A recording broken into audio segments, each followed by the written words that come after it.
Welcome to episode 56, Aspecting. Aspecting can be opening oneself up to be the voice of the divine. Or it can resemble Ghostbusters and being possessed by Zool. So join us as we discuss the good, the bad, and the ugly of aspecting. Stay tuned.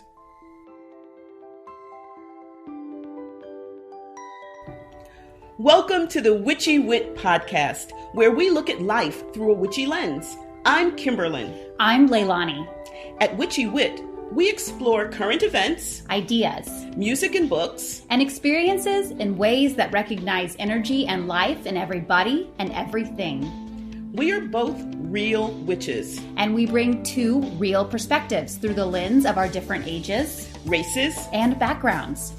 With a healthy skepticism for what we have been told is true, our conversations are raw, candid, and vulnerable. Join us as we cast a spell to uncover what we each know is true in our intuitive, witchy selves.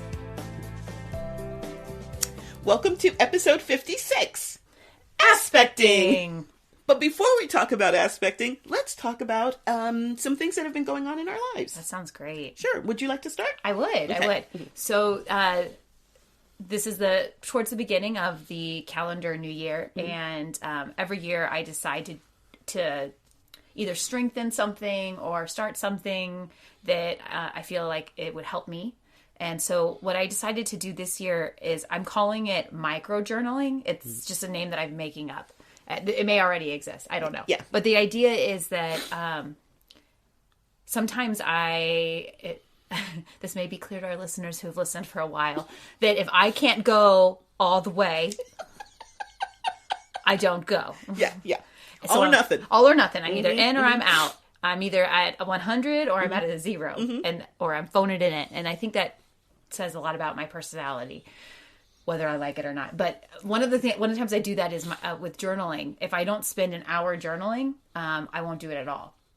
So what that yields is me doing very little journaling sometimes, unless I'm like on a retreat or in a place where there's like set aside time.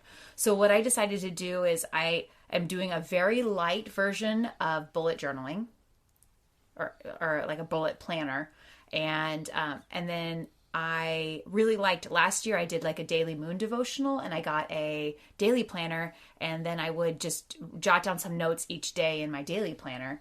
And I really liked having that small box. It almost freed me from the pressure of I cannot spend an hour journaling because I only have a box. And so I started doing this micro journaling. So in kind of like micro journaling mixed with bullet journaling, and I really like it.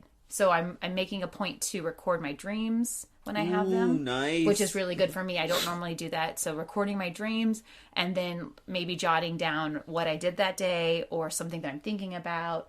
And I'm just trying to capture my day to day, even if it's just like on, so I've been doing a calendar and then a weekly thing. And so like I've been trying to write down like, for example, this, like Witchy Wit recording, like just as a way of like documenting what I'm doing when, and then also documenting like when I go to the gym and when I do handstands and when I do strength training or when I dance or things like that. Just trying to keep like a more exact record of what I'm doing when. I think that's so inspiring. And I love, it's, to me, it sounds, so you're recording stuff, but also you're recording, it's kind of, it's like insight, because what do you choose to record? I mean, there's 24 hours, right? There's a whole lot of shit going on. And so what was important for you to write down for that day? Yeah. Is also significant. Wow. This is so inspiring. Thank you. Thank you. And I can't tell you the number of times where I've actually gone back in my journals and looked at things to try and, what was I thinking at this point in time in my life? And like for things that have been like hard and traumatic, but also things that have been good. I've like gone back and reread. And there's even been times when I'm like, did I say this to somebody, or did we have this interaction, or like, and I've actually been able to use my journals as like some sort of like periodical reference. Yeah. And it's been really helpful. So I'm really liking this because it's allowing me, I think it's giving me permission to just do like brief check-ins. Right. So I really like it. Yeah. So far, I would recommend 10 out of 10. Mm-hmm. Like one thumb, five thumbs. And I do want to point out, though, that I don't know if you've shared this with our listeners, but it was partially inspired by you and your use of a daily planner that's written. Mm-hmm. Yes. Yeah. I find just in terms of where was I, what was I, that kind of thing. I use it, you know, when I use it, when I get a fraud alert or something, or you look at your credit cards and you're like, what the heck was that? And that allows me to go back to that day. It doesn't necessarily tell me everything I've done, but I can kind of get back into my mindset. Oh, nice. And so yeah. But I love that idea. And you're so creative. I've seen pictures and stuff of it. It looks really, really cool. So and you shared that it helped you manage time by blocking things out. Well, just now when we were talking about setting up our appointment for next week for the recording, I can look and see when weeks are super packed, and then I can, in the spirit of self-care, I can just say, you know what, I really, even if I had a slot, I would say that's not going to be a good time, because I can just see ahead of the game that that's going to be a really intense period. So I'm hoping it assists me in that way too.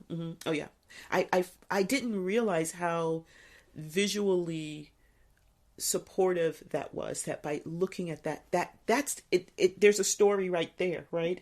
Just in terms of the blocks and things like that, and so that is, I only went to a paper journal maybe about 5 or 6 years ago, but it's a part of that, setting boundaries, making time for myself, and it has been immeasurably helpful. That's so cool. Or I guess it is measurably helpful. but it's been wonderful. May that energy come into my life through this micro journaling, bullet journaling, calendar practice this year. Sending you that energy. Good, and then I'm going to stir that energy and open it back up towards you. What are you wanting to check in about? Thank you. So I started to check in last time in our Friday the 13th episode. And as is usual, I went left and started talking about me, because what else is more fascinating for me? Anyway, but so I'd like to get back and check in a little bit about Sedona. Oh yeah. So I think where we got sidetracked was the fact that I drove there, and then I talked about traveling and stuff. But the drive was glorious. So the first part, you're driving through Texas and New Mexico, which in various ways have their own sometimes very stark beauty. But when you start getting closer to Sedona, the landscape changes. And so for people who have never been to Sedona, if you kind of picture the Grand Canyon, it's that kind of geology. And so I think I might have sent a video. I put my phone was set up on my dashboard for the GPS, and I just opened the camera and took a video of me just driving into Sedona, and just the red rocks and the against the green trees, and then in some places the white snow was beautiful. And this is one of those places that even if you don't sense or respond to energy, and some people tell me that they don't, visually it's a very healing place. Just looking around, there are very few places in the town where you cannot see these massive red rocks, but there's very varying layers where there's more sandstone-y kind of stuff, and so just visually it's a stunning place. And then there's the energy, which is amazing. So I knew when I was going that I wasn't going to be doing super strenuous extreme hikes. This was the end of the semester. I think I might have talked about this last time. It was the end of the semester, and I knew I was going to be practicing a great deal of just relaxation and just vegging, literally I was giving myself permission to not do anything. And I took advantage of that permission. First of all, the energy there it's like creative, but also really chill. Have you ever taught? So I remember there's a couple of personal development gurus that I listened to, and one of them lived in Sedona, and he said, he now lives in Austin, but he said he had to get out of there because he wasn't getting anything done. And I get it. It's super creative for people who are artistic and things like that. It's because, like I say, there's so much stimulation and so much energy, but it's also very, very relaxing. It's very zen. And so I found myself, I was in an apartment, I found myself like sometimes not even leaving the apartment till 2 in the afternoon. And then I take a nice mosey hike. I tried to do one hike and then sometimes just walk around town or go to some of the shopping areas and window shop and things like that. And it was just wonderful. It was so relaxing. And I think, I mean, it's not, for most of the day, I wasn't doing anything that I wouldn't do here at home. But, well, I wasn't at home, so I didn't see, I needed to vacuum or all that kind of stuff. But it was the energy there. So there's various places that are vortexes, energy vortexes that are either going up or down. I can't remember. There was like male or female, they called them. But the whole town is a vortex because of the fact that there's so many around it. Wow. So energetically, it's just this, it's one of these places where if you want to find a place where you could just sit and meditate all the time and the energy would be conducive for that, Sedona is the place. Wow. It's super, super, super zen, and fun. The people there are very, eco-conscious. And so, for example, all of the trails are marked so that people are if you bring it in, you take it out. And there's a whole lot of, there's a whole lot of, promotion around keeping everything as pristine as the preserves as pristine as possible, and people do it. I mean, it's not people who live there really are committed to it. Oh wow! So it's just a wonderful, wonderful, wonderful place. I have to say. So I think I've talked about skiing before. When you go skiing and you get a trail map, there's the greens, the blues, and the blacks, right? The greens are the easiest trails, and it's in relation to the mountain. Greens in one place are not the same as greens in other places. Okay. Just it's only the mountain comparing itself to the trails on the mountain comparing themselves to that mountain. Similarly, in Sedona, the easy hikes. I mean, sometimes you are scrambling over. They're called easy because the elevation doesn't change as much. So you might start at say 4,500, and then you go to 4,700. So it's just a 200 foot or yard, I can't remember, elevation difference. However, on the easy trails, you are scrambling over boulders because they're red rocks, right? They're not disintegrating or whatever, but they're boulders that look like it's a stair step. So you're, climbing gradually, but each boulder is like 2.5 feet. So it's very, very rocky. So you have to, be careful that you don't twist your ankle and things like that. And, so it's really funny because I think you were one of my, the people I was going to alert if I was going on a major hike by myself. And I didn't, because most of the hikes had like families with toddlers. And I was like, how did they get these kids up there? I guess they picked them up. But there are places where I stuck to easy trails, and but there were parts where I'm going to finish the sentence really. I remember one I was there 6 days, but I think I hiked 5. And the temperature in the morning when you got up was like 31, 32. And by the afternoon, it was warm. It's kind of like here where the temperature changes dramatically. I remember sweating like a pig, and I was literally wearing a turtleneck and just regular pants. And because it was so much exertion. Wow. So it was great. It was wonderful. And one time I climbed, so there aren't too many easy trails that go to the top of a vortex, but I did do one, and it was amazing. And I took lovely pictures, but all I wanted to do was I really just wanted to lay down, but people were walking. So I figured it would be, it wouldn't be polite to take up that much space, but I would love to go up there, say at sunrise, and just lay there for hours. Better yet, just live there. Live on the top of a vortex. Anyway, so that's Sedona. It was wonderful. I highly recommend it. I hope people will get a chance to go and experience it for themselves. And, let me know what you thought.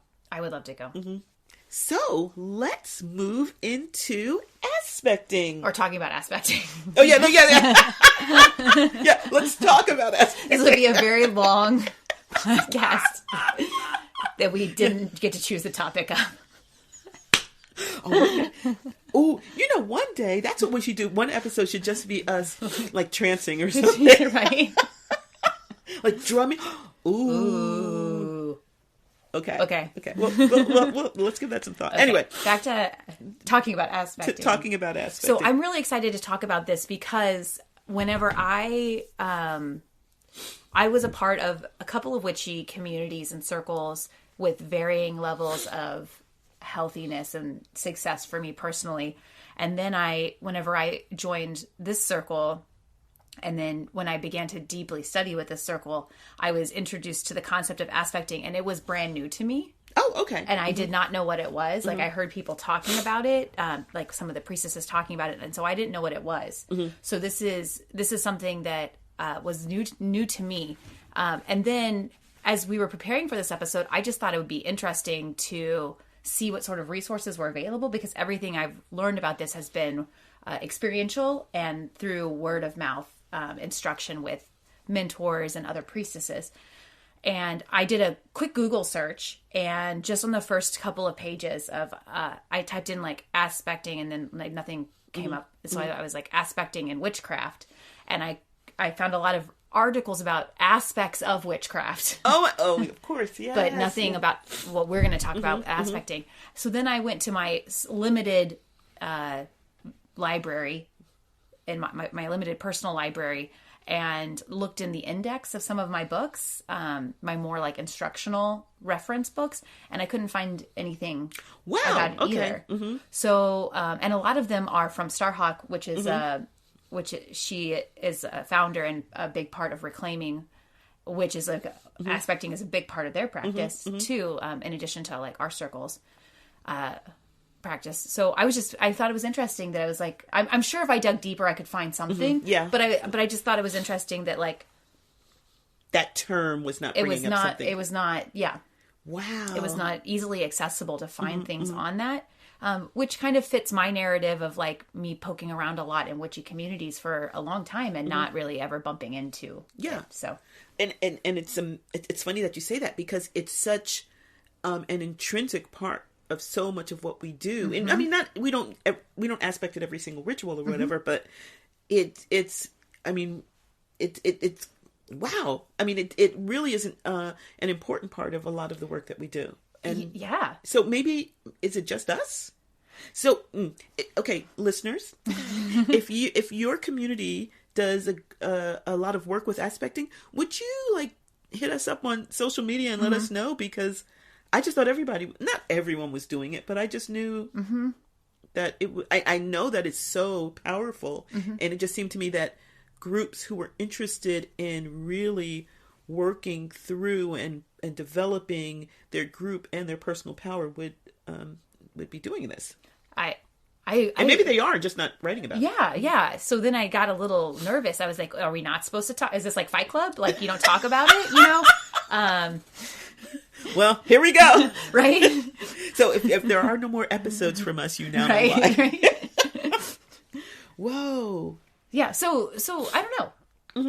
So why don't let's actually talk about what aspecting is. I would love would you like to, or me? Yeah. Let's both do why don't you start? Why don't you get started? Because you had... So then I was like, well, geez, I guess I'm going to write my own definition of what I think that it is. And this is not really well defined or well thought through, but I thought through it, but I haven't like run it through a lot of different ears yet. But I thought that maybe a way for me to define aspecting would be creating space within my consciousness and allowing an energy to come in and take over that certain negotiated space within my consciousness, and then using my mind and my body and my voice as a vehicle for their communication. For the communication from the divine. And their energy. So whether that be a goddess or an archetype or an element or some sort of specific type of energy. But so that's how I would define aspecting. Yeah. Off the cuff. What are your thoughts? I totally agree with what you said, and I think I'm just going to say the same thing in a different way. I love that. It's the embodiment that we provide, the embodiment of that archetype or goddess or spirit or energy in a specific way using our bodies. So they may be embodied in a number of different ways. So like, air could be an embodiment, right? But we're allowing that element or archetype or, divine energy to manifest in a different way and use us as a conduit. Mm. So it's so funny because one of the things that drew me to aspecting was that I felt it was connecting me kind of with my African roots. Oh, yeah. So okay, I'm just going to lay this out here and then, kind of try to clarify. So, in African, many West African, I want to be really clear, there's a number of different, religious, let's say religions, African religions throughout the continent, but I'm going to be focusing mainly on West African, okay, because that's where a lot of the people of African descent in the United States are from. That's, because of the slave trade. So there's like the Yoruba, the Igbo, the Fon, number of different tribes. And they generally tend to have like this one, sometimes tripartite, but one creator God, let's use that. But there are a number of other spirits that are part of their pantheon in one tradition called the Orisha, and others I think it's the Lwa. So there's different names for them depending on the language, et cetera, et cetera. And so a part of African tradition, a part of many of these traditions is to, usually in community, they would do something, we call it a shout or a circle dance or something where they're moving in circle and there'd be people in the center, kind of like when we're creating our containers, and they open themselves to be ridden by the Orisha is the term that they call it. So it's a possession in which they're opening themselves up so that the Orisha could often speak through them to, members of the community or things like that. So when I aspect, a little part of me thinks that I am I'm touching, a little bit of something that is so divorced from me because I'm an American, right? And I was born and raised in, New Jersey. Mm-hmm. So, but that takes me a little bit back to my African roots. Wow. Yeah. This is the first time I'm hearing you share this. Oh yeah. So so it's very much a part. It's still a part of the Black experience, though it's kind of been, I don't want to say bastardized. I will say it's transitioned because of the connection with Christianity. So, like the kind of pop culture version of it is if you've seen the Blues Brothers.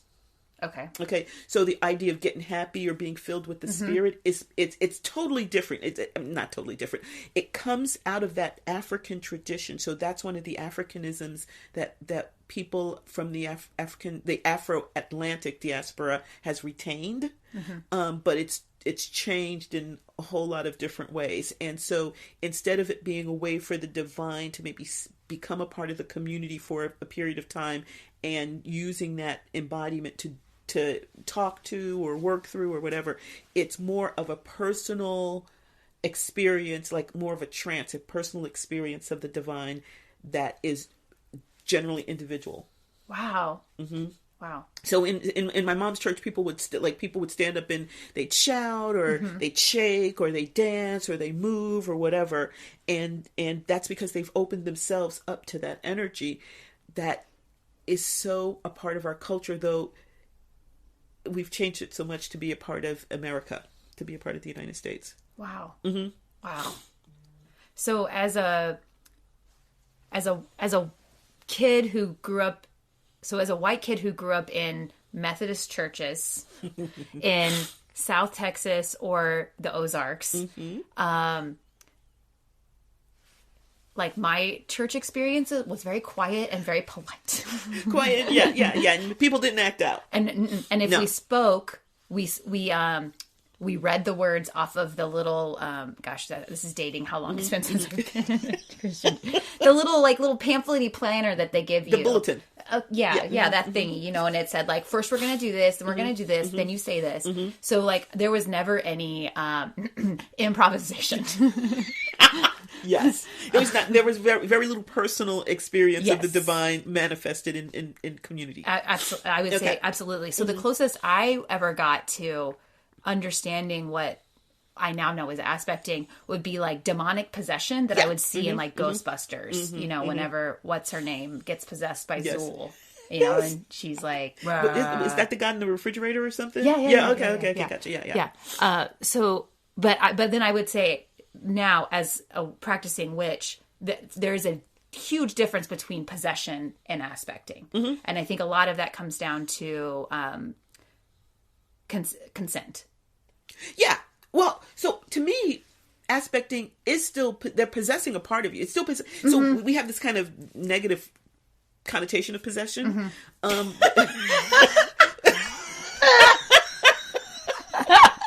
say it like it's a bad thing. Right. And I just want to say, like, in this moment, I feel so lucky to be having this conversation. Okay. Yeah, but keep going. But in my opinion, when I'm aspecting, I'm giving a little bit of myself to be possessed by that spirit. Right. I'm opening. So in some cases it's, we'll talk, well, we can talk about it now, but you know, that 10%, 20%, whatever. So I'm in negotiation with the divine.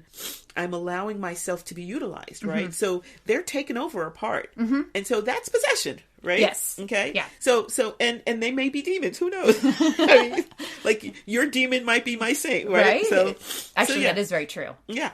I'm sure that there are energies that I would not aspect that other people would be happy to aspect, and vice versa. Yeah, exactly. So, I just think like the Ghostbusters Zool version of possession, which, unwilling. Yes. Okay. You know, total and unwilling, versus like my version of aspecting, which is like very negotiated and consent driven, and we should have boundaries and tenders and things like that.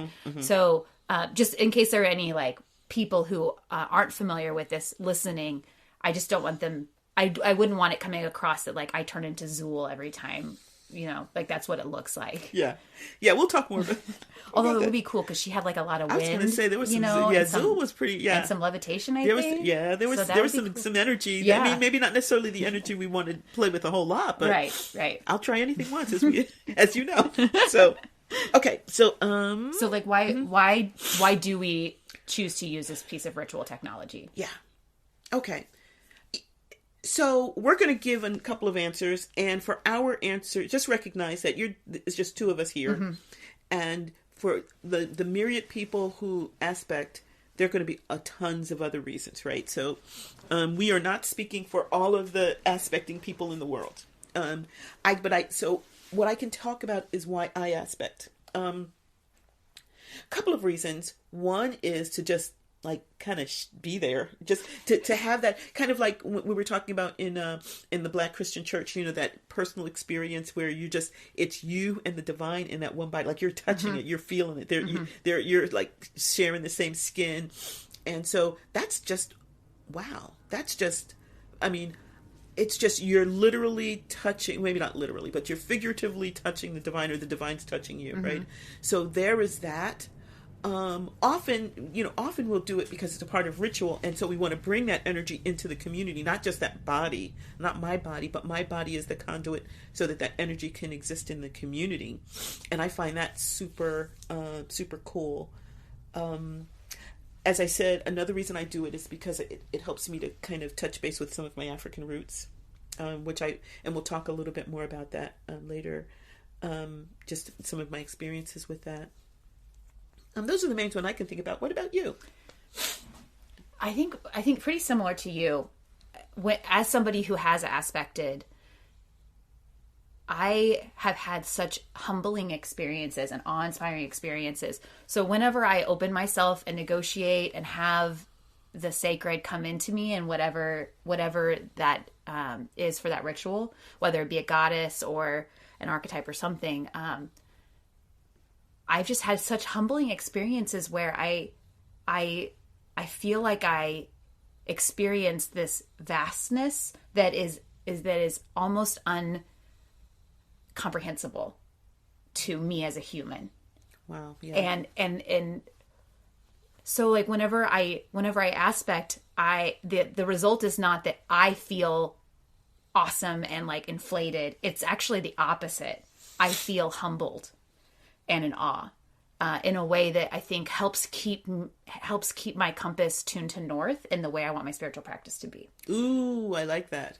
And then on top, and then separate from that, when I'm in circle and someone is aspecting, it is such an honor to get to interact with that energy, even if my interaction is simply witnessing. And it adds a depth to my practice. And I think, I can't speak for everyone, but I think it adds a depth to our group rituals that is something that I could not get if I was practicing at home by myself. But just like getting to be in the presence, and I know we're going to share stories later, but being in the presence where I am so in awe of the sacred being embodied that I can't even make eye contact. You know, like I'm just, oh my gosh, like I'm finding it hard to speak right now because I'm thinking about it. So I think it adds depth to my own personal practice. I think it adds depth to a group ritual. And I think there's also something really, I'd like to talk about this for a hot second. This is not something we talked about beforehand, but I'd like to talk about it for a hot second. There's something really liberating about the fact that we do not need someone. We don't need a priest. We don't need a mediator. We don't need middleman. Right? My access to the sacred is direct. It's your own personal experience of the divine. Absolutely. And I think there's something really liberating and powerful about the fact that I don't need particularly a white ordained man to get between me and the sacred, or like they would use the words God. I have direct access. I don't need a church. I don't need a priest. I don't need their ordination. I don't need any sort of like structured church to do that. I can just go there. And I'm just speaking for me, but like our circle can go there. Our ritual teams can go there, and we have direct access. And the sacred has direct access to us. And I think there's something really revolutionary about reclaiming that ritual technology. Totally. That is such a wonderful way of putting that. And I also feel that that this is our experience, and then there are women even in our circle who don't have that experience, who may have not felt that sensation, and it allows that energy to, if we're aspecting in ritual, it allows that energy to come through us, and then maybe to those people who don't practice aspecting or don't open themselves up, they can get a little bit of it, then mediated by us. We're like the white man. the priest. I hate to break this to you. You're not a white man. What? Sorry. Well, let me tell you. No, okay. But yeah, so in a way, it's unmediated, but it's also mediated for others, right? And to the extent that they want to participate in that. And so I think it's transformational. I think it's really transforming for me when I open up to that. But I think, like you say, when I'm witnessing it, it's also transformational to me, because the energy is going through your body. So there's whatever that sacred divine that it's being called in, and it becomes a new thing for that moment in time because of you. So I could, like, let's say I'm just going to throw this out there. Let's say you're embodying Freya. I might have this mental or emotional or even my own experience of Freya. That's going to be different from what the Freya that you bring in, because she's coming through you.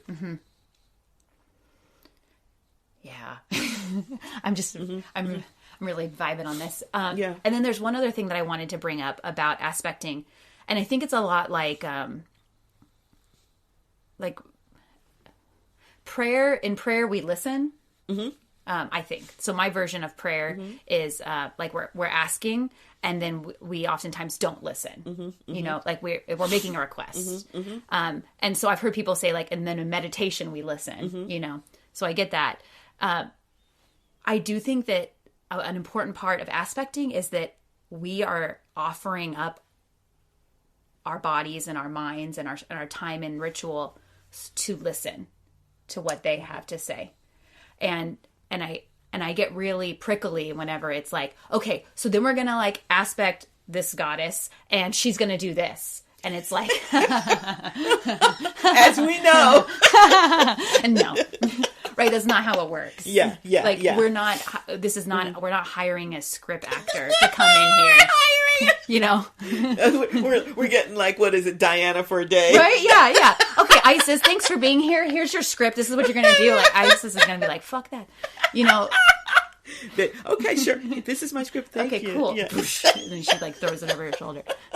Yeah. So like there is for me, I think there is like a real important sense of we are opening up a container for this sacred being to come into and share and speak or act or not speak. Sometimes they choose not to speak, but it's like we don't invite them in to fill a role. Yeah, exactly. You know, like they come and we are lucky enough to listen or witness them and maybe interact magically with them in a sacred space. Yeah. This is leading me into the various ways that we aspect, right? And you know, what are some of the things what are some of the, I don't know, safeguards? What are some of the what's the process for us? Do you Yeah. Okay. Yeah.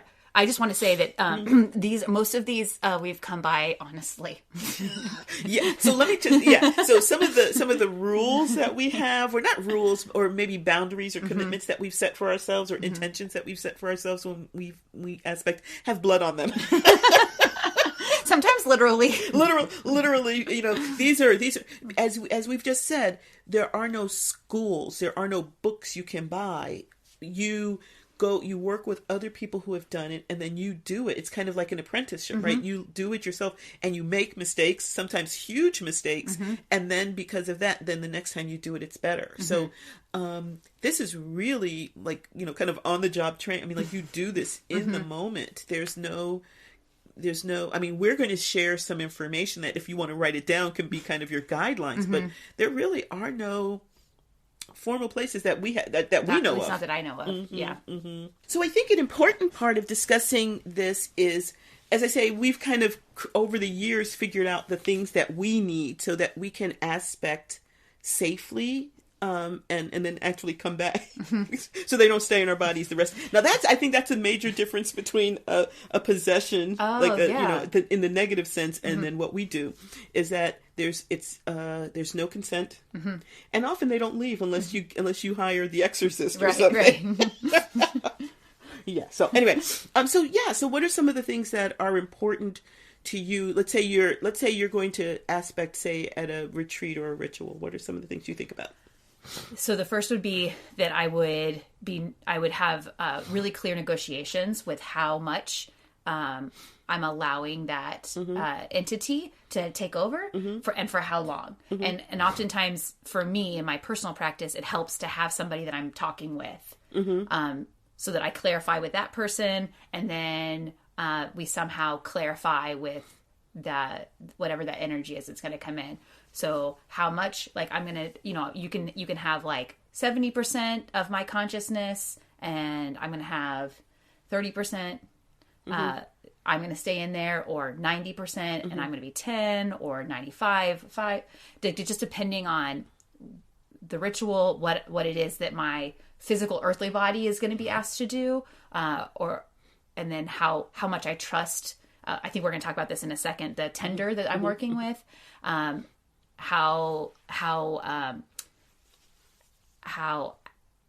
apt our circle is at dealing with like more deeper magical practices. Like, those are all things that I would take into account during that negotiation.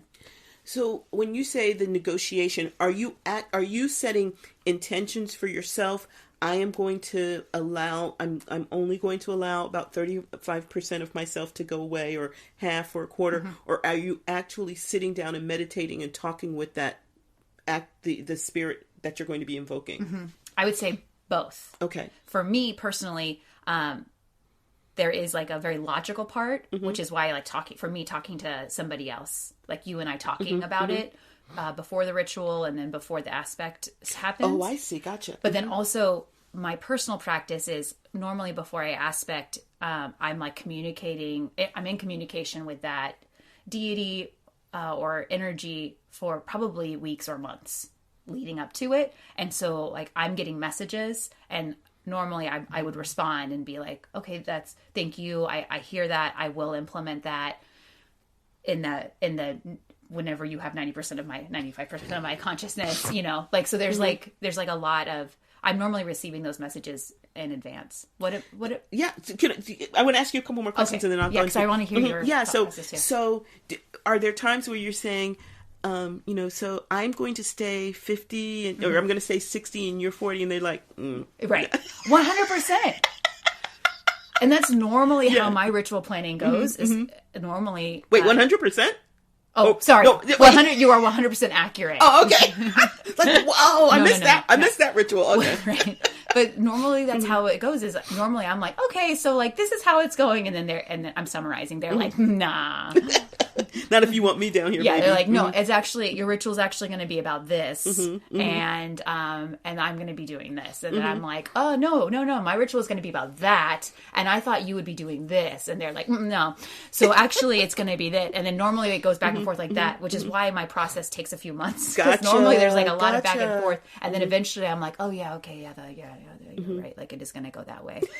Okay. And let me rewrite everything I just wrote down. Seriously, like that's normally what happens. And then I normally feel like I'm going to get kicked out of the group because I'm like, this is not what we should be doing. So this is not what we planned. Okay. So for me, I try, because what happens is if I open up too much to this, so basically what I just try to get is, this is what I'm thinking. Is that all right with you? Because if I open myself up to it, then it happens then. And it may happen later too. But then I'm usually by myself, and we can talk a little bit about that. So I think I don't know if it's not fear, but a healthy caution about opening, because I get it's like BDSM consent, like in the moment you're like, yeah, take off all of this and do that, bring out the whips and all of it. It's kind of I allow, I need to really set stuff with myself first, because if I don't, in the moment, I'm like, sure, what, as we know, I'm like, sure, whatever. Sure. Yeah, that sounds like a great idea. Yeah. So, it's all too plausible. I'm too, suggestible. I'm a good candidate for hypnosis, and so it's kind of that, so I tend to not open myself up to that energy. I just want to make sure that that I'm getting consent for the practice. And then I then, thank you, I'll be back. I'll hit you up later. Because I know my personality. So yeah. So I tend to set, so taking a step back, if someone says, oh, would you aspect, I don't know, Oshun, if you'll aspect Oshun in a ritual, I will, see, I don't want to use it. I'll come back to Oshun and Oya because they're living practices, but let's say, I don't know, Minerva. No, I would never do Minerva. Okay, who would I do? I can't even remember, but let's say Isis, would you aspect Isis? I would do some work with Isis. I tend to create because I don't want this to be like you say, like, okay, you're an actor being hired for this one ritual and then see ya, don't want to be ya. So I want to be super, super respectful, and I'll create maybe an altar, maybe do some journaling or do some work with that energy as a seeker first, and then once I feel as if I've kind of paid a couple of dues, then I'm very transactional, I guess, and then I will say, y'all, this is what I'm thinking. How does that sound to you? And usually the answer is like, sure, whatever, because if they're not those types of goddesses, I don't work with them, and except for a couple of times, and we'll talk about that. And so what I try to do is then sit down and think, now what am I being asked to do in this ritual? How not linear, because we're not going to be linear, but how much control do I need to have? Well, I need to hand out pencils, Seriously, that kind of stuff, because if you don't, what'll happen is the goddess will have me go stand in a corner and stare in the corner until it's our turn. Mm-hmm. And it's like, you're supposed to be like, sorry. Right. So if I need to do things like that, like actually talk or be a part of the trance or sing or something, then I have to figure out, okay, how much of me needs to be here to be able to do that. So that's the hardest thing, is really setting my boundaries and figuring out what that looks like for me. Because as we know, boundaries are issues for me. So let's talk about the tender. Yes. Because that's another rule not rule, but that's another tool that we've drawn upon because we've learned the hard way that we need tenders. You want to talk about? Yeah, so I think tenders are just as important as the person aspect, and I think the person in aspect gets a lot of like oohs and ahs, and maybe fangirling. You know, people are like, oh, they're the stars. Yeah, yes. yeah, and I think that the tenders really don't get enough love. I think we cannot like acknowledge them enough. It's so, I think it's just as important. So in my practice, a tender would be somebody who has agreed to work with me whenever I'm in aspect to make sure that both me and the sacred are taken care of. And so it takes a lot. Like, not just anybody can. A tender is not a babysitter, you know? It's somebody who has to have in-depth knowledge of whatever sort of sacred energy is coming in, whether that be a goddess or an archetype or an energy. Like, they need to know that, because they're going to have to deal with that.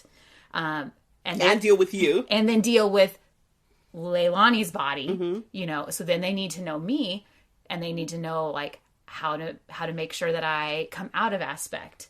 And they need to know me well enough to know if I am out of aspect before I get in my vehicle and drive home, you know, because aspecting is super cool until you're aspecting while you're driving, because, you know, you didn't come Gaia does not stop for stop signs, no. you know. Gaia's like, this is all my land, baby. Exactly. So I think having a tender is super important. What about you? What do you think about a tender? I agree. I think that they're incredibly important. I think that they actually toe more of the line than the aspector does in terms of linear and spirit and energetic, because they're dealing with energy, but they're also dealing with making sure you get to point A, B, C, and then that you come, like you say, and so there's the actual ritual or the thing that you're aspecting for. Then there's you, then there's the divine, and they've got to make sure all of that is getting its due. And so I think, like you say, it takes it takes a particular type of person who is sensitive to energy, but who also knows me well enough to be able to figure out, okay, it looks like Oshun's kind of sort of gone. No, but not yet. Let's talk a little bit more, and asking, you know, so often a tender will try to bring you back to earth so that you can then close whatever you need to do, you know, close energetically whatever you need to do so that you're safe and you're totally 100% back in your body. So they'll often ask you, what is it? What's on the back of your toilet? Yes, and such a mundane question. Such a good question. Yeah. Who's the president? What's your shoe size? And things like that, because that takes you from back to, oh yeah, I need to go get my shoes, you know, that kind of stuff. So I think that they have to be even as adept as the aspector. And as you say, they don't get, people just think that they're just like pulling you from one spot to another, but they're doing a whole lot more. I think that people who like to, who enjoy tending, they're very few and far between, and I just honor their sacred service so much. Yeah. One other thing I want to point out, is that, you know, often people think of them as mothering. They're not, because often goddesses don't want that. Yeah. You know, so they have to learn how much control they need to exert, and then when they just have to, you know, step back and throw their arms up in the air and say, okay, go, you know, that kind of stuff. So, and that's hard, because we don't, that's not something we learn in real life. Right. So, you know, that's why there's so many shitty, you know, parents, and I mean, not shitty, we're not taught how to parent. So we're not taught how to let the young people know that it's time for them to fly, leave the nest. And so when we take into a sacred place, we don't have those skills out in the real world as a rule, right? We kind of, learn them on the fly. And so then we have to apply it in a place where maybe the inherent danger is not as great, but just energetically, it's just super as important. It reminds me of like in the mundane world when we have celebrities who have personal assistants, and like the celebrity gets angry that their cappuccino doesn't have cane sugar on top, I said no foam. Right? And then, but they have to get that celebrity to the airport. The airport in order to catch a flight. And so like they have to learn how to negotiate the cappuccino mishap, but also meet the mundane things in order to get to this. It's exactly like that. But on steroids, because we're not a celebrity. We have a sacred being, who has way more on their plate than getting to the airport to get to a movie shoot. Exactly. Yeah. What's the one in Ghostbusters? Zool? Zool? Yes. So just picture Zool. Right. Okay. Zool, the gal's body, plus you've got to get her to it, like you say, a photo shoot, and, and keep the paparazzi from catching her, like getting drunk or showing her boobs or whatever. Exactly, yeah. exactly. It's complicated. It's very complicated. It's a lot. It's a lot. And so tenders cannot get enough love. And they're good tenders are few and far between. And I just remember one gal who was just wondrous. I remember after, it was after I aspected Oya, she had essential, this was before I was even into essential oils. She rubbed me down with essential oils. She let Oya leave at her own pace. It was amazing. And Oya didn't want to leave. And so she said, and she was just so sweet. We can talk about who that was, but she was wonderful. That's just such an asset to the practice, to our circle, to the individual practice. It's just amazing. So one of the things I'd like to get into now is so we talk about some of the things we have to do in advance. What is the thing?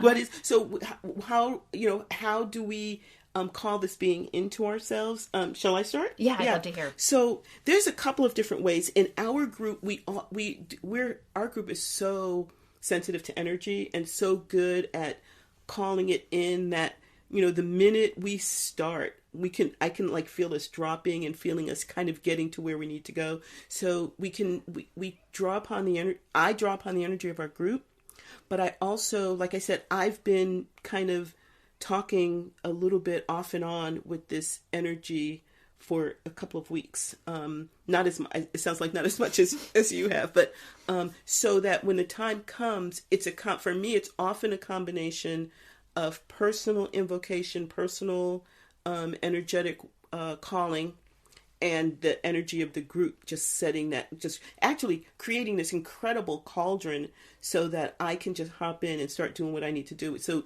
for me, it's often instantaneous. It's like 1 minute I'm thinking, sometimes I'm thinking, okay, I'm not feeling it. I hope this happens. Okay, I'm not feeling it. Oh, and then, Kimberlyn's checked out, or 50% of Kimberlyn is not there anymore. And every single time, I think for me, I'm always wondering, is this going to be the time where they're like, never mind, or psych, I said I was coming, but I'm not, I feel there is a part of me that doesn't like aspecting because I'm afraid of that happening. And then will I have to act, or will I have to perform? Yeah. Like, will I have to pretend, or what? Like, what happens if it doesn't happen? Gosh, I don't know, but I don't want to find out. I have literal nightmares about that happening. Yeah. Because then it would be a performance, and I don't. It would be a performance. That's exactly right. I'm having anxiety. Okay, now what would happen. We're having performance. Yeah. We're having aspecting anxiety. Yeah, that's never. Look, it's never happened. So it's never happened, and it could. And so what's so? Let's say it does happen.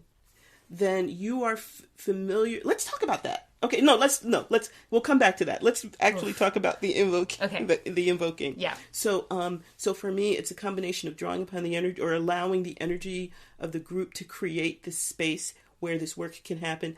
And then I often just say, you are welcome, you are welcome, you are, and they're there. Mm-hmm. What about you? For me,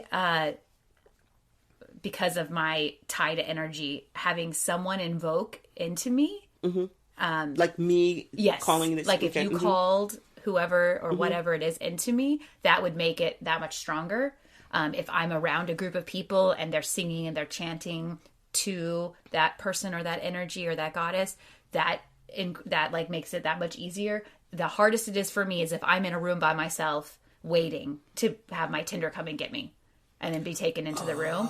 Like that is just like, I'm sitting there and I'm like, I know. Okay. Yeah. Is that a bug crawling over there? Or, I'm like, come on, Mother Night.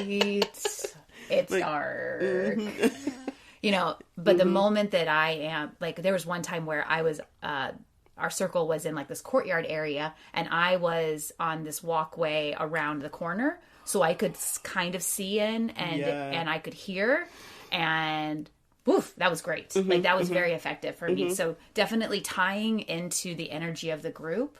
Because you're so into Yeah. And I could imagine that someone being left alone in a room would be perfect for them. Oh, because they can kind of trance out on their own. Yeah, gotcha. Yeah. Mm-hmm. But for me, hopping on that roller coaster of the energy of the group, just like, shoom, takes me there. Yeah. No, I think one of the things I value is our group, because we joke about how sometimes we're going to do a ritual and there's going to be no trance in this ritual, but we trance anyway. Right. Because we're so used to it and we're so good at it, and it's such a wonderful state that we just kind of go there, and that energy can be so useful. You can draw upon that energy. You can, they're like little mini sacrifices. They're giving a little bit of selves up so that I can have that much more power to draw upon. There was a retreat that we were on, though we were working with Avalonian goddesses, and I was super lucky to get to invoke different goddesses into different priestesses throughout that weekend. Yes. And so I was not in aspect, and that is one of my most prized spiritual experiences, was getting to do that, getting to be that close, and getting to play that role and having that energy come to our retreat. Oh my gosh. I wasn't even the one in aspect. Yeah. And I'm just like looking back on it, like I get somewhat breathless thinking about it. It was it was such a privilege to get to do that and to be a part of that magical working. Oh. And it's funny you mentioned the retreat, because I find at retreats, because we're in community, even if we're just having, we're not in ritual, we're just having dinner, or we're, playing a game or something like that, we are kind of maintaining a little bit of that energy throughout the weekend, a whole group of us. And so that's a wonderful feeling that we could talk about retreats later in another episode, but that's one of the things that lends itself to that, because we're holding energy, and as a group, and as we've talked a number of times, we like riffing on the energy of our group. What about so once we have that energy or that divine spirit in us, what is it like for you for the actual practice? So it depends on how much I've let myself be possessed. how the amounts that we've negotiated, right? So I tend to offer a lot more of myself, and depend on the ritual, the tender and the ritualist to make sure that the linear stuff happens. Because for me, it's like, why bother if I'm not gonna, I'm kind of like you, like, not all or nothing, but why do this if I'm just going to put them in a little container and it's still going to be me? I sometimes I feel like that's a little disrespectful. So I remember bits and pieces. I usually remember vivid colors or scents or sensations, like if I touched someone, physically touched someone, and I hear their voice. I hear it like a big reverberating bell. You know how you like at the Liberty Bell and you shout into the bell. I hear their voice or their thoughts often that way, like this big thing that's almost too loud, but I don't have the hands to cover my ears because my hands and my ears are not where the sound is, if that makes sense. It makes total sense. Yeah. So Yes. so it's a wonderful, frightening, overwhelming, intimidating, scary, because I don't have, like, it's, we have control. I have control issues, and you've talked in the past about so for me, and that's that edgy part of it that I love, like not having the control, but I want the control, but I don't want the control, and so playing with that. And fortunately for me, the energies that I've invoked have understood that about me, and so they're like, it'll be okay. Sometimes they've said that when it won't be okay. And we'll talk about that when when aspecting goes bad. But fortunately, because they know me, because they're in me, right? So they know what the edge is, and sometimes they play with that edge. Like, let's see if we can make you do that. I don't want to die. And so, but they know that about me. So that's actually a part of our interaction, is how, like, sometimes trying to wrest control over the boundaries that I've set. And so that's often a part of it for me, because when I may be calling it in for the group, but it's also helping me to develop personally. Right. So what about with you?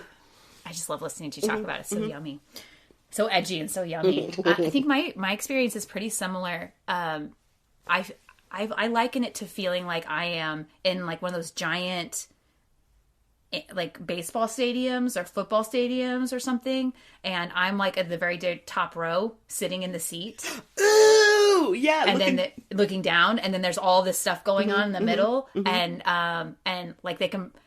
And you're in there. I'm in the stadium, but like I'm like this tiny little dot all the way up, and then and then everything else is happening. So so like I feel I'm connected, I'm there, but like I have very little input, and they, like, probably what's going on can't even hear me, maybe doesn't even notice that I'm there. They won't hear you scream. Right? And I'm like, hey, they don't even notice that I'm Yeah. So like I feel like I'm definitely there. Oftentimes I don't feel like I have any sort of like say or interaction, or I have very little. Do you, and you remember, you remember a lot from our discussions. Sometimes I remember, I remember feelings, and I remember feelings a lot. And so so it feels like I end up going away with like good feelings about it. It helps to have a tender that I can speak to that takes notes. Otherwise I don't remember the things whenever I come out of aspect, so, I'm in there, but I don't really remember or a lot of the specifics, but I do remember like the feelings. Yeah. So when you were talking about someone taking notes, one of the things that I wanted to mention, and we did this in our priestess apprenticeship, and then in my group at camp, at one of our retreats, we did it there as well in my path, where, let's say I am working with a deity, and you're my partner. I invoke that deity, but I invoke them into you, and then you provide the voice and the wherewithal so that they can give me messages that I then take notes about. I found that was earth-shattering. That was because the words that came, I mean, this is someone in both cases I knew a little bit, but not very, very well. And this is when it's super apparent to me that this is really a thing, that it's really the divine talking to me. Because I could say, well, maybe I just not made it up, but I just heard what I wanted to hear, or this and that. But they're saying things to me that they couldn't possibly know unless they were that thing, that entity. And the insight is huge. That was the first time that happened. I was flabbergasted. I think that's a really cool practice that doesn't get enough enough like attention. Yeah. I mean, and to be fair, the reason it worked was because we had built up in both cases, the energetic experience. We had built up our relationship with that deity, that being, that entity. We had developed a sense of group trust, not necessarily that individual, but as a group, we trusted each other with these experiences, right? It couldn't happen if we're like strangers, or if it's someone, or if you were someone I actively disliked or whatever, I don't think it would have been it might have been, who knows, but I can't imagine how, I can't imagine that it would be as impactful. Yeah, but that was just, that had never occurred to me that could be, it could be so amazing, so insightful. Yeah. It's a really beautiful way of aspecting and having communication happen, I think. Yeah, because often I am in when I'm aspecting, very little of my voice is there. It's mainly this being through me, and that's a wonderful feeling. And I may not necessarily, I get sensations, and I may get a sense of self, or a sense of mission, or a sense of commitment or desire, but having like, and then Shiva said this, and then that having that information is, I mean, just words for people like me who want that linear guidance. Okay, now I'm going to do this because Shiva said so. Right. That kind of stuff. That's amazing to me. Do you want to talk about how you like to come out of aspect? Yes. I don't. I really, it's one of those, I think that's harder than, it's definitely harder than invoking, because like I said, that's been happening gradually over the course of a couple of whatever. But once we're there, I love it so much. And I think the entity loves it, the divine loves it so much, that we're like, why don't we do this more often? In fact, let's just keep doing this. And so in some cases, the tender really has to work to make us separate. So I don't have favorite ways. I prefer not to be slapped. I usually tell my tender that, but anything else. And often it's just walking and them talking to Kimberlyn and talking to Kimberlyn until the divine's like, well, fine. If this is all we're going to do, I'm out of here, or something. I think that's more of it. So it often walking, like I said, one tender massaged my hands and my feet with essential oils, and, ask, a lot of questions about, my mundane life. But it's really, that part is, I sometimes feel like a ripping away. I feel a sadness sometimes. I mean, I feel totally enriched by, like I think you've said that, by that whole experience. But I want it, it's one of those things where I've become attached to that feeling, and I want it to go forever and ever and ever and ever and ever. It's like the reason people like keep eating, they want that sensation, and so that's hard. That's hard for me, and it happens, and I recognize it. What about with you? So for me, getting into it is the challenges. Getting out of it is pretty easy for me. Is it? Yeah. Tell me what you do. Well, normally at the ritual, whenever we devoke, that takes 90% of it. No, you're like, okay, bye. Because I'm so tied to the group's energy. Oh, so when the group right. devokes, Gotcha. my energy is there, and so then when that happens, then we just have, then me and the tender just have a little bit of work to do. Oh, fuck. I know.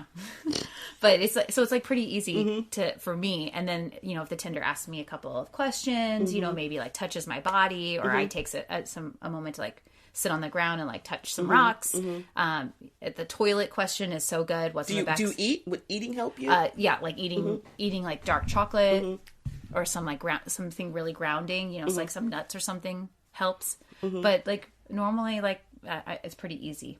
What's not easy is the closest thing I can relate it to is a dopamine deficit afterwards. Yes. Like an emptiness. Yeah. I feel sad and alone and kind of depressed afterwards normally. And it's a drop. They call it a drop. Yeah, I definitely feel that. And then normally a day or two later, I have major vulnerability hangover. That's something Brene Brown talks about. I have major vulnerability hangover. And then I'm like, did I do what was right? I don't remember what I did. Was it okay? I don't think I was good enough. I normally, because the more vulnerable I am, and for me, aspecting is incredibly vulnerable because I'm turning over my body and my words and my consciousness to something else, then I just get really anxious about like, am I going to get kicked out of the group? What did I do? Was I not, I don't think I was good enough. I get, so I know that it comes at a cost. And overall, when I have some perspective, overall, it's worth it. It's so worth it. And it's not an easy practice. It's not. And I think that people from the outside look at it and you know, like, ooh, you're the star of the show, you know, like, oh, how cool. Everyone's looking at you. And that is true. You know, I don't want to say that that's not true. And there's just a lot more to it. And it can be really challenging for me. Yeah, it's amazing because when you say, oh, you're the star of the show, I tend to, when I've been aspecting, I've aspected deities who like that. We're like, yeah, of course. Yeah. And then, and I kind of feel a little bit of that. So when it's time, like I said, it's hard to do the separation. I tend to not have as much drop. I tend to just think, you know, for days and days after that. But for me, it's the immediate separation where it's like this, it's literally a piece of me is being wrenched away because they're taking that. And before I can sweep back into that 30 or 40 or 50%, that it's just sitting there. It's a gaping wound for me. Oh my gosh. And then, and then I fill it back in with me, you know, the part that not repressed, but I tucked away so that they could have that space, comes back and fills it in. But until that happens, it feels, I feel really, really raw, and I still remember that rawness even after it's filled in. So that's maybe that's what you meant when you were talking about the drop after aspecting. I think so. It reminds me of like after being in a show that I really loved, and then it's closing night and we finished and everyone's gone home and I stay and then I walk out onto the stage. Ooh, you know, and like the stuff is starting to be taken down. It's kind of messy because like, you know, the costumes are being pulled out, you know, and I'm standing there remembering what had been and knowing it will not be and that it's over. And like the sense of like loneliness and vulnerability that comes with all of like having given all of that. Yeah. Yeah. That's a very good way because you've given away a part of yourself. And so and it's gone, right? You know, you'll develop something else, but in the meantime, you're just kind of mourning or grieving, maybe. Yeah. Mourning and grieving is a great way to put it. And then add in my vulnerability hangover afterwards, and it's just, and then the dopamine deficiency, and then it's just like, why the hell did I do this? Know, I'm just a mess.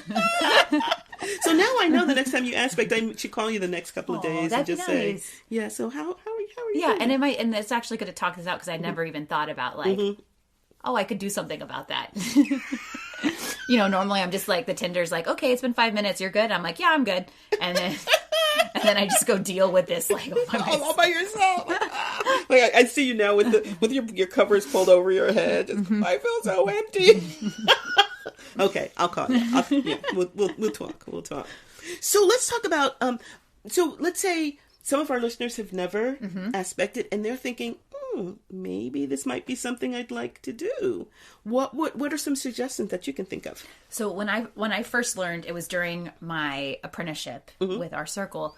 The exercise that was the best for me was similar to what you mentioned, calling into someone else and having them talk, but it was calling a goddess or an energy into an object. Ooh, and then yes. touching and then releasing that object. So you could do it with a veil, and I like veils because I'm very visual and physical, so I have something physically on me, and then I have a veil, so like it's like a visual reminder. So you're wearing the veil. So like if I invoke a Nana into this veil, and then I put the veil on, but then I take the veil off, or I have someone take the veil off of me. Oh, you know? I see what you're saying. So you can invoke it and devoke it. Yeah, it physicalizes it, so it's more physical of an act than something like now. Normally, whenever I aspect, there is not very physical. You know, it's like going on inside of me, so it physicalizes it, or you know, that's clever. That's really clever. Calling them into like a snake sculpture if it's like the goddess has a connection to snakes, or like a rock if you're working with Gaia, you know, something like that is respectful to, obviously, to to that entity, which deserves respect.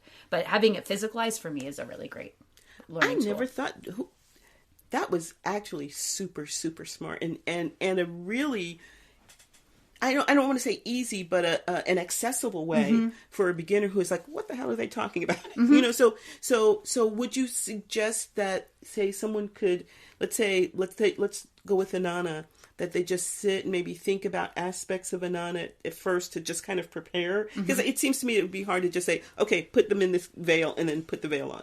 So maybe do some journaling with Inanna, maybe some prayer, some talking, and then the actual invocation. I call you, you know, please come to me, or something like that. Just to excuse me, I'm calling you into this veil. Yes, there we go. That's veil. it. Yes. Yes. Yeah.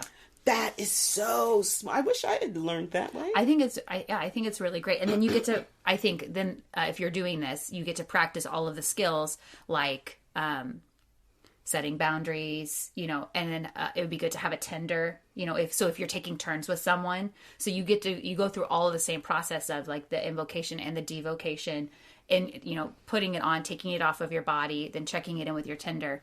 But it's physicalized and it's external. So I think that's helpful. That's great. And so it would seem to me that kind of a preliminary step is being able to, you know, to get into a meditative state or a trance-like state. Yeah. So I think this is one of those instances where it's kind of baby steps, but beautiful baby steps that even perhaps experienced aspecters might like to try. I think it's a valuable practice and a valuable way of accessing the wisdom and the experience of aspecting, even for the most experienced person with aspecting. Yeah.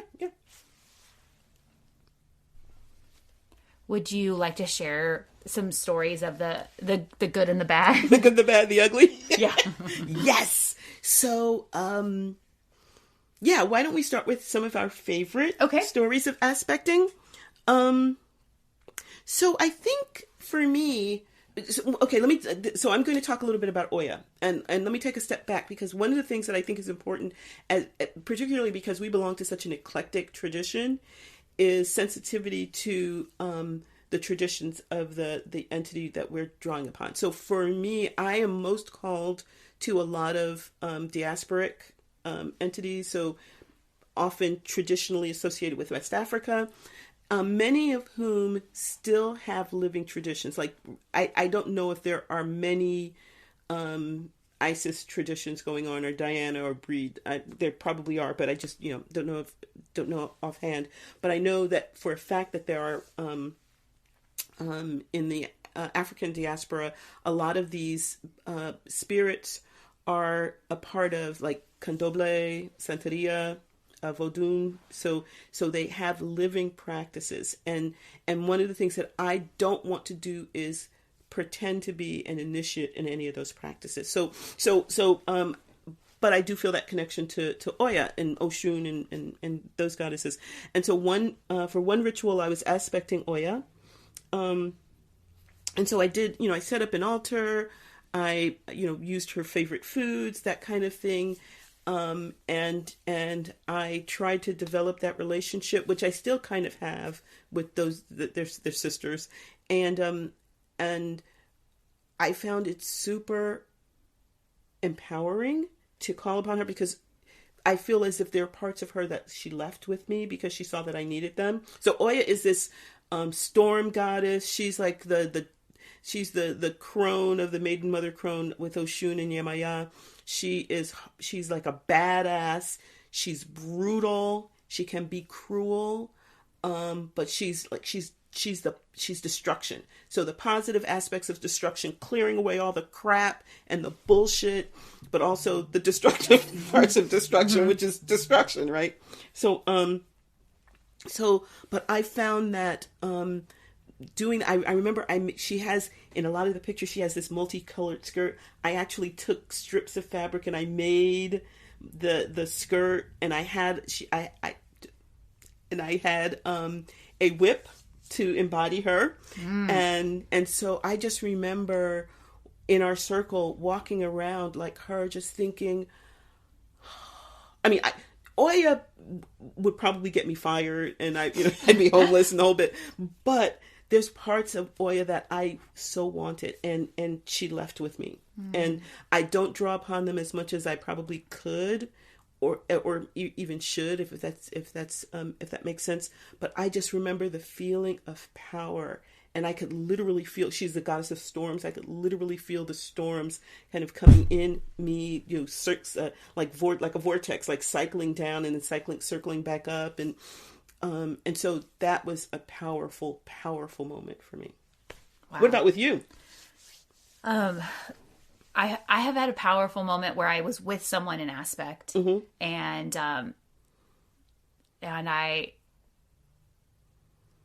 I think she was aspecting Gaia, and it was in our circle. And I remember being so swept away by her energy that I collapsed to the floor and at her feet and cried. It was just such a beautiful experience. Wow. And that woman who was in our circle and I were not even close. In fact, we had a number of issues with each other. And I say that because it was so powerful. Her aspect was so powerful that none of that wasn't even there. Like, it wasn't even her. It was amazing. And I also had another experience where you were aspecting in circle and you walked in and I love you and I know you and I'm so comfortable with you. I could not look into your eyes. Was that Oya? Yeah. Yes. I could not. Yeah. It was like looking into the sun. Like it was, I Whoa, physically wow. could not. Like it almost hurt to try and look. Like I had to avert my eyes. It was too much. Oya is too much. It was a lot. And it was so powerful.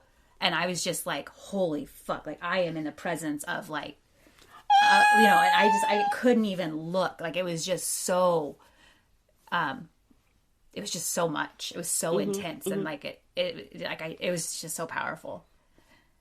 So it was awesome. It was for me. It was for me too. Like the actual word awesome. It was like awesome. Awesome. Yes, awesome. It was. And then like one of my favorite aspecting experiences was I was aspecting for a Samhain ritual and we had a dumb supper and I was wearing a veil and I like physicalized things. I'm a physical person. So I was wearing a veil. I don't even remember if I don't think I was, I don't tend to like to aspect goddesses in particular. I like archetypes more.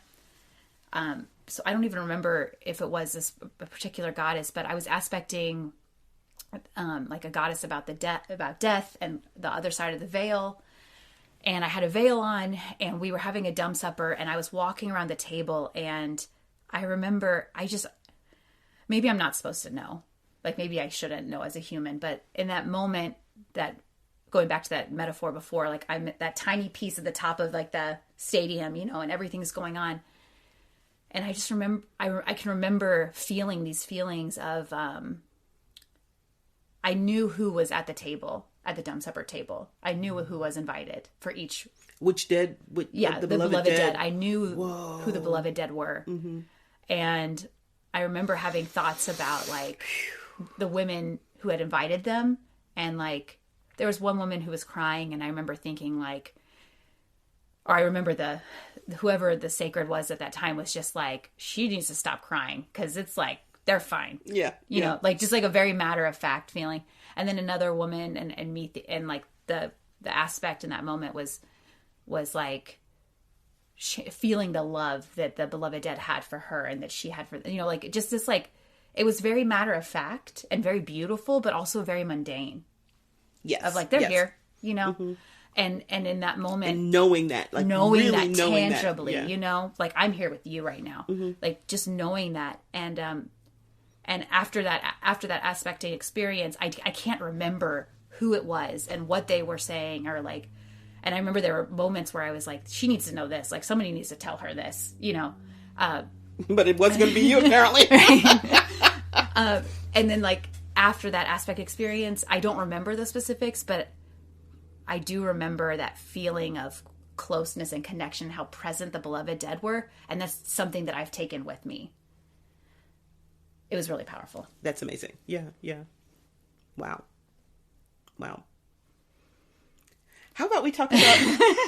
So that was the good. That was and the let's good. go. Let's move on to the bad and the ugly, shall we? Well, actually, I'm going to go first because mine we've talked about a number of times. So, but it's just one of those where I had negotiated, and Oshun. But see, Oshun is kind of like a sexual goddess and very much very seductive, and so she probably said, "Sure, honey." Okay, 30%. Yeah, I got this. It's gonna be so good. And then in the moment she said, "Don't you want me to have a little bit more?" And I was like, "Yes, have more." And so I might have been 20%. It might have been 20% Kimberlyn, 80% not I said Oshun, Yemaya. Yemaya. And that was when we were going out into the water. Just, because she's a water goddess, right? She wants to be in the water. And the concern was Kimberlyn is not a water goddess, and that 10% of Kimberlyn is only 10% of Kimberlyn is there, but it's really Kimberlyn's body, and Kimberlyn's body does not quite know what to do in the water.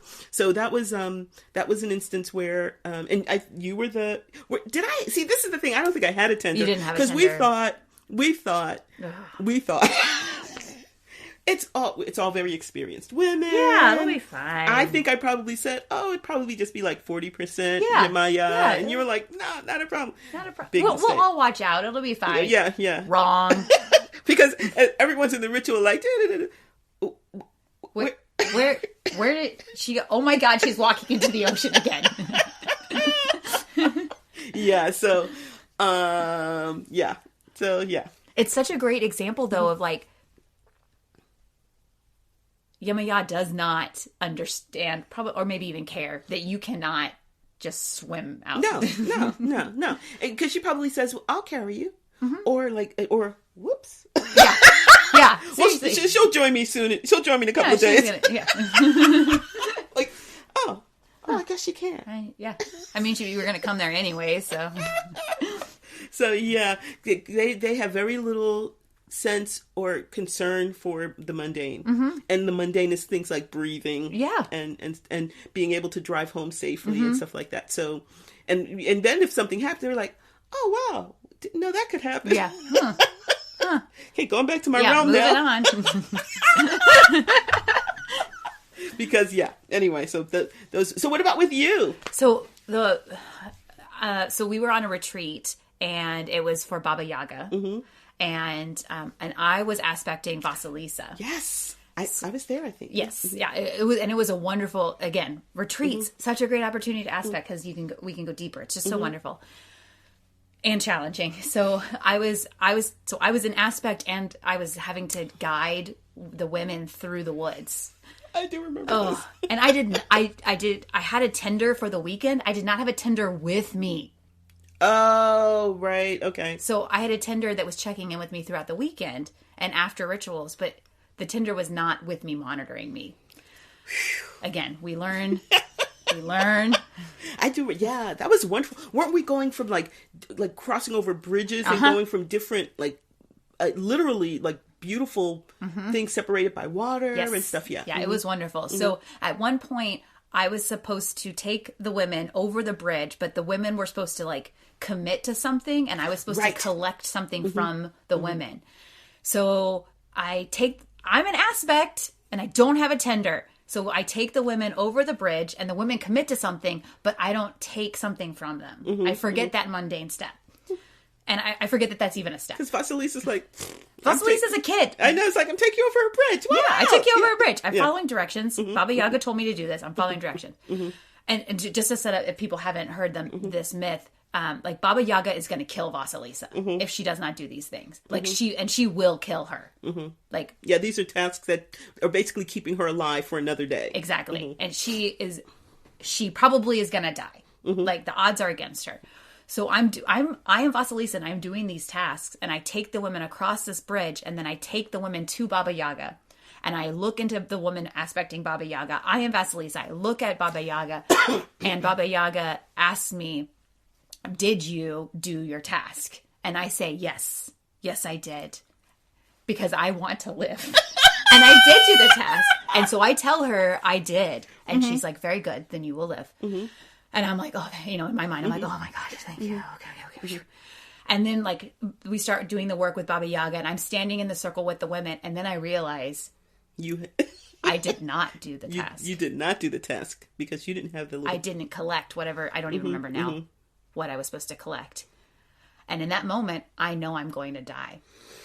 And like, it's funny, you know, and like now I can laugh about it, but like, this is the point of aspecting. I am actually living. You're Vasilisa. I am Vasilisa.